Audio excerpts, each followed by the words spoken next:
Germanton super speciality hospital, doctor Mir Jawad Jar Khan, senior experienced orthopaedic surgeon, bone fracture, joint replacement, hip replacement और spine surgery.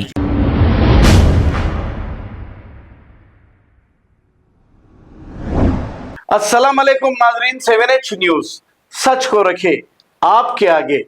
Balapur police station हुदूद के इलाके में देर रात तक शादी खाने में मरफा बजाया जा रहा था, लेकिन जैसे ही इसकी इत्तला पुलिस को मिली, पुलिस मौके पे पहुंचकर मरफा बजाने वालों को रोक दिया और वहां से भेज दिया गया। आइए देखते हैं ये रिपोर्ट।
Germanten super speciality hospital, doctor Mir Jawad Jar Khan, senior experienced orthopaedic surgeon, bone fracture, joint replacement, hip replacement और स्पाइन सर्जरी कामयाबी से अंजाम दे रहे हैं। इसके अलावा neuro surgery, cardiology, gynaecology, dental, general medicine, dialysis और फिजियोथेरेपी जैसे शोबाजात में इंतहाई कामयाबी के साथ वाजबी फीस में इलाज किया जा रहा है। शेयरिंग और प्राइवेट रूम्स, अस्पताल में 24 घंटे MRI, CT scan, 2D digital x-ray, ultrasound, operation theatre, ICU और लैब की सहूलत दस्तयाब है। आपकी उम्मीदों के ऐन मुताबिक Germanten super speciality hospital, pillar number 150, Attapur, Hyderabad. खबर है शहर की, खबर है गाँव की, खबर है सारी दुनिया की। 7H न्यूज पसंद आए तो लाइक कीजिए, शेयर कीजिए और सब्सक्राइब करना ना भूलें। 7H news.